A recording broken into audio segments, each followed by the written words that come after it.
Hello everyone, this is the Disfunctional Shul number 15, and I'd like to dedicate all the words of Torah I'm about to say to another of the fallen soldiers of this week, Eliyahu Moshe Zimbalist, Zichrono Levracha Hashem Yikom Damo.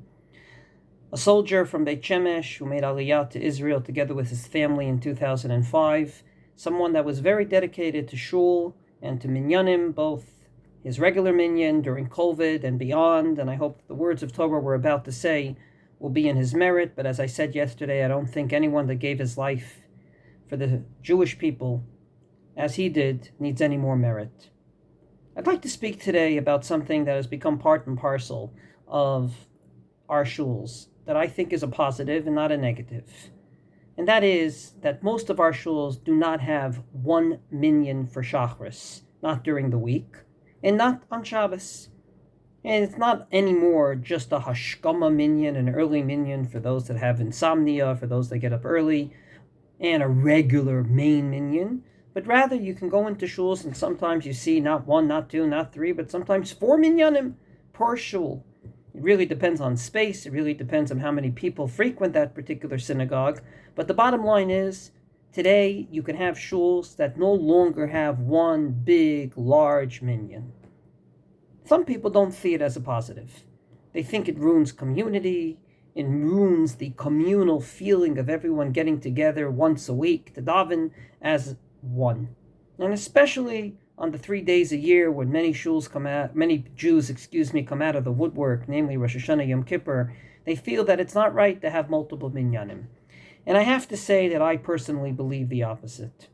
I believe that first and foremost, you cannot force someone to daven ela b'makom shelibo chafetz. If our sages said that you don't learn Torah except b'makom shelibo chafetz, namely where your heart desire, then all the more so in avodah shebalev, in the work of the heart itself, then you have to daven in a place that your heart desires. So if it's a slow minyan, it's a slow minyan. If it's a fast minyan, it's a fast minyan. Late, early, that's exactly where you're going to be able to work your heart the best.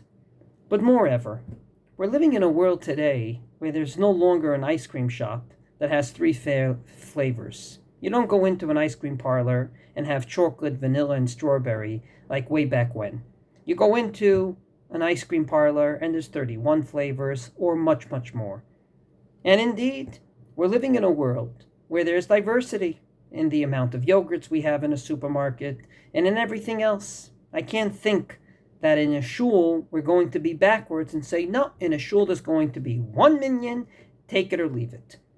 I believe that we have to be attentive to the changing winds out there that ultimately dictate that just like we have many channels on TV, and just like we have many flavors of yogurt and ice cream in the parlors and in the supermarkets, we're also going to have many minyanim in our shuls.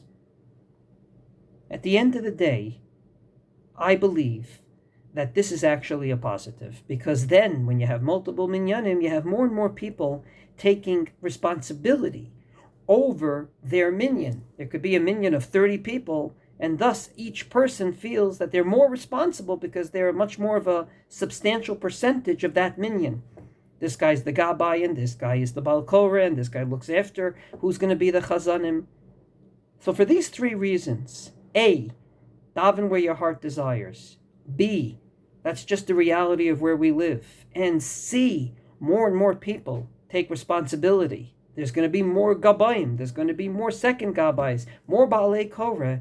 I think it's a positive for our shuls. I think it's a positive for our communities. And therefore, I personally encourage it everywhere I go. I personally think it's wonderful. However, if that's what we're doing, we have to find other ways outside of davening to bring the community together.